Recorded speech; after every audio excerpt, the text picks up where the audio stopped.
فَبِأَيِّ آلَاءِ رَبِّكُمَا تُكَذِّبَانِ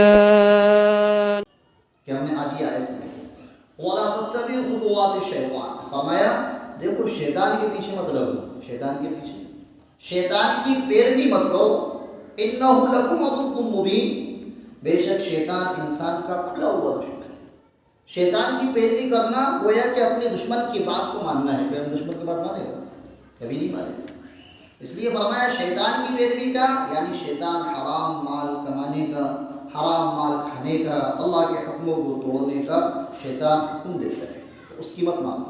آگے فرمایا انما یامرکم بالسوء والفحشاء، سنیے دھیان سے، انما حصر ہے، فرمایا کہ شیطان جو ہے نا وہ صرف تم کو حکم دیتا ہے بالسوء برائی کا، کائے کا، والفحشاء فحش باتوں کا، گندگی کا، زنا کا، بدکاری کا حکم دیتا ہے کون؟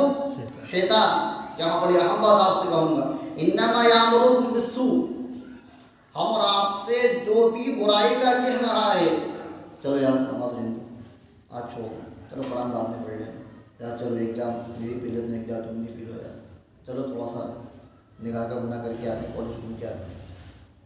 تو ہم سے جو بھی اللہ کے حکم کے خلاف کسی عمل کا کہہ رہا ہے، برائی کا حکم کر رہا ہے، قرآن کہتا ہے کہ وہ انسان نہیں ہے بلکہ وہ شیطان ہے۔ کیا ہے؟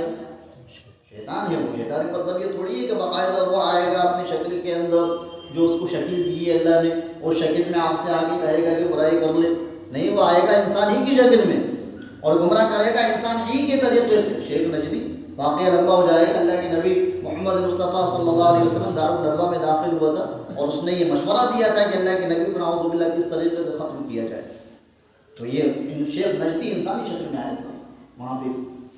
تو شیطان جو حکم کرے گا نا وہ انسانی شکل کے اندر آگے کرے گا، ہم سوچیں گے یہ ہمارا بیسٹ فرینڈ ہے، حالانکہ وہ ہمارا دشمن ہوگا۔ اس لیے اندازہ لگا لینا کہ اس نے ہمیں برائی کا حکم دیا ہے، اچھائی کا حکم نہیں دیا ہے، یا وہ ہمیں برائی کی طرف لے کے چلا ہے، اچھائی کی طرف لے کے ہمیں نہیں چلا ہے، وہ شیطان ہے۔ آپ قرآن کے وَأَن تَقُولُوا، اور کیا کرے گا عَلَى اللَّهِ مَا لَا تَعْلَمُونَ، اور شیطان تمہیں ایسی ایسی باتیں سکھائے گا کہ تم اللہ کے تعلق سے ایسی ایسی باتیں کرو مَا لَا تَعْلَمُونَ، جس کا تمہیں علم ہی نہیں، جس کے بارے میں تم کچھ جانتے ہی نہیں ہو۔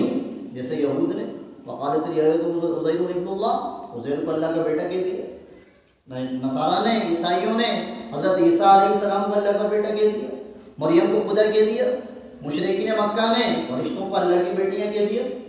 تو ایسی ایسی باتیں وہ تم کو سمجھائے گا اللہ کے تعلق سے جو تم جانتے ہی نہیں تھے، تمہارے دل و دماغ میں نہیں تھے، ایسے ایسے فتنے وہ تمہارے سامنے عزیز ساتھیوں لے کر آئے گا۔ وَأَن تَقُولُوا عَلَى اللَّهِ مَا لَا، ایسی ایسی باتیں تم کو سکھائے گا اللہ کے تعلق سے، اللہ کی توحید کے تعلق سے جو تم نہیں جانتے۔ وَإِذَا قِيلَ لَهُمُ اتَّبِعُوا مَا أَنزَلَ اللَّهُ قَالُوا بَلْ نَتَّبِعُ مَا أَلْفَيْنَا عَلَيْهِ آبَاءَنَا، فرمایا اور جب ان لوگوں سے، یہودیوں سے، مشرکین مکہ سے، نصارہ سے، یا جو بھی اس زمانے کے اندر لوگ تھے، ان سے کہا جاتا کہ اس چیز کی اتباع کرو جو اللہ نے نازل کیا ہے، یعنی قرآن کی، حدیث کی، اللہ کے احکام کی پیروی کرو، تو وہ جواب میں کیا کہتے تھے؟ قالوا بل نتبع ما الفینا علیہ آباءنا، بلکہ ہم تو اس چیز کی اتباع کریں گے جس چیز کی اتباع اور پیروی ہمارے باپ دادا کرتے ہیں، جس چیز کو ہمارے باپ دادا مانتے تھے، سب ہمارے یہاں تو یہ رسم ہے، ہوگا تو ہوگا، آج بھی ہوتا ہے اس زمانے میں۔ آپ دیکھو کسی خاندان میں جا کے یہ کہو کہ صاحب قرآن بھی کہتا ہے، انشاءاللہ اس کے آگے بھی آئے گا، یوسف اللہ فی اولادکم، حدیث بھی کہتی ہے، صحابہ کے بھی اقوال ہیں کہ باپ کی جو جائیداد ہے اس کے اندر سے بیٹی کو حصہ ملے گا، بیٹی کو حصہ، قرآن بھی کہہ رہا ہے، حدیث بھی کہہ رہی ہے، اقوال صحابہ بھی کہہ رہا ہے، ہمارے خاندان میں نہیں ہوتا، سب ہمارے یہاں نہیں ہوتا، یہ ہمارے یہاں ہم نہیں دیتے۔ فرمایا ماں کیوں نہیں دیتے؟ کیونکہ ہمارے باپ دادا دیتے ہوئے نہیں آئے، تو ہمارے باپ دادا دیتے ہوئے نہیں آئے، ہم بھی نہیں دیتے۔ آپ دیکھیں گے آج بھی اس زمانے کے اندر کہ کئی لوگ اسلام کے اور قرآن کے خلاف اتنے عمل کرتے ہیں، اللہ کو ناراض کرنے والے، اور دلیل یہ دیتے ہیں کہ ہمارے باپ دادا کرتے آئے ہیں تو ہم بھی کریں گے۔ یہ بالکل بے وقوفانہ بات ہے۔ ہاں باپ دادا کی پیروی کوئی منع نہیں ہے. آپ سورہ یوسف پڑھو. وَاتَّبَعْتُ مِلَّةَ آبَائِي. حضرت یوسف علیہ السلام جب جیل میں بند تھے تو کیا کہا تھا؟ وَاتَّبَعْتُ مِلَّةَ آبَائِي. میں نے تو اس کی پیروی کی ہے جس میں میرے ماں باپ تھے. ماں باپ ہوں گے تو توحید پہ. حضرت یوسف علیہ السلام یعقوب علیہ السلام کے بیٹے نبی. یعقوب علیہ السلام اسحاق علیہ السلام کے بیٹے نبی. اسحاق علیہ السلام ابراہیم علیہ السلام کے بیٹے. تو یہ وَاتَّبَعْتُ مِلَّةَ آبَائِي جو قرآن نے کہا ہے. آپ کہیں کہ وہاں تو یوسف علیہ السلام کہہ رہے ہیں کہ میں نے اپنے باپ کی اتباع کی. تو اتباع ہاں اگر فرما بردار ہیں, اللہ والے ہیں, اللہ کو ماننے والے, قرآن پڑھنے والے, حدیث پڑھنے والے, تہجد پڑھنے والے, اس کے بعد آپ یہ کہیں کہ میں نے اپنے باپ کی پیروی کی, اپنے بڑوں پہ کہنے پہ چلا, تو ٹھیک ہے بھیا کوئی حرج نہیں. لیکن گناہ والے کاموں میں نہیں کہی جائے گی یہ بات. تو قال بل نتبع ما الفینا علیہ آباءنا. ہم نے جس چیز پہ اپنے ماں باپ کو پایا, اپنے خاندان والوں کو پایا, وہی ہم کر رہے ہیں. اولو کان آباؤہم لا یعقلون شیئا ولا یہتدون. یہاں قرآن نے کہا اولو کان آباؤہم, اگرچہ ان کے باپ دادا لا یعقلون, ان کے اندر کوئی سمجھ ہی نہیں تھی, بیوقوف تھے وہ, تو وہ بددین تھے, کافر تھے, مشرک تھے. لا یعقلون شیئا ولا یہتدون, نہ وہ ہدایت یافتہ تھے. اس کے بعد بھی یہ کافر اور مشرک اور اللہ کو نہ ماننے والے کیا کہتے ہیں؟ ہم تو ان کی اتباع کرتے آ رہے ہیں. وَمَثَلُ الَّذِينَ كَفَرُوا كَمَثَلِ الَّذِي يَنْعِقُ بِمَا لَا يَسْمَعُ إِلَّا دُعَاءً وَنِدَاءً. فرمایا ان کافروں کی مثال, جب لفظ کافر بولا جائے تو یاد رکھیے گا اس کے اندر سب شامل ہوتے ہیں, یہودی بھی, نصرانی بھی, چاہے جتنے فرقے ہوں جو اللہ کو صحیح طریقے سے نہیں مانتے, سب اس لفظ میں آ جاتے ہیں. وَمَثَلُ الَّذِينَ كَفَرُوا, وہ لوگ جنہوں نے کفر اختیار کیا, کَمَثَلِ الَّذِي, ان کی مثال کیسی ہے؟ یعنی بما لا يسمع الا دعاء ونداء, ان کی مثال ایسی ہے گویا کہ ایک شخص کسی جانور کو بغلاتا ہے, پکارتا ہے. نئے قائنے کو جانور کو آواز لگانے کو کہتے ہیں. اونٹ والا اونٹ چلا رہا ہے, بکریوں والا بکریاں چلا رہا ہے, اور اس نے اپنی اونٹنی کو یا بکریوں کو بلانے کے لیے جو آواز لگائی وہ آواز.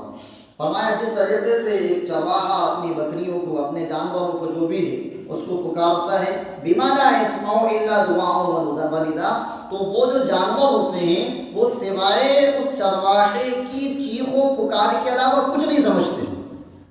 وہ کیا سمجھتے ہیں کہ صرف یہ چیخ رہا ہے, صرف یہ پکار رہا ہے, اس کے ذریعے سے یہ کہنا کیا چاہ رہا ہے جانور کی یہ بات سمجھ میں نہیں آتی. یہ کافروں کی مثال ہے. یا آپ یوں کہتے ہیں کہ صاحب آج کے زمانے میں آپ یہ کہہ رہا ہو, ابھی ایک بکرے کو دو اور آؤ کہ پکار تو وہ آ جائے گا, ہوتا ہی نہیں ہوتا. ایک دوسرا مطلب اس کا یہ ہے کہ جب ان کو پکارا, وہ پکار ان کے سمجھ میں آ گئی, وہ چرواہے کے پیچھے ہو گئے, لیکن اس کے علاوہ جو انسان ایک دوسرے سے باتیں کر رہے ہیں اس بات کو وہ نہیں سمجھ سکتے. فرمایا کافر اور مشرک بس اللہ کے نبی کی بات کو سنتے ہیں, قرآن سنتے ہیں, حدیث سنتے ہیں, لیکن اس کے بعد یہ ہدایت یافتہ نہیں ہوتے. کیوں نہیں ہوتے؟ کیونکہ طلب ہدایت سے یہ بات نہیں سنتے, طلب ہدایت سے یہ بات نہیں سنتے. اللہ دعا چیخ و پکار سن لیا, کانوں سے نکل گئی. صم بکم عمی فہم لا یعقلون. فرمایا گونگے ہیں, بکم بہرے ہیں, عمی اندھے ہیں, فہم لا یعقلون, ان میں عقل نہیں ہے. حالانکہ وہ گونگے بھی نہیں تھے, بہرے بھی نہیں تھے, اندھے بھی نہیں تھے.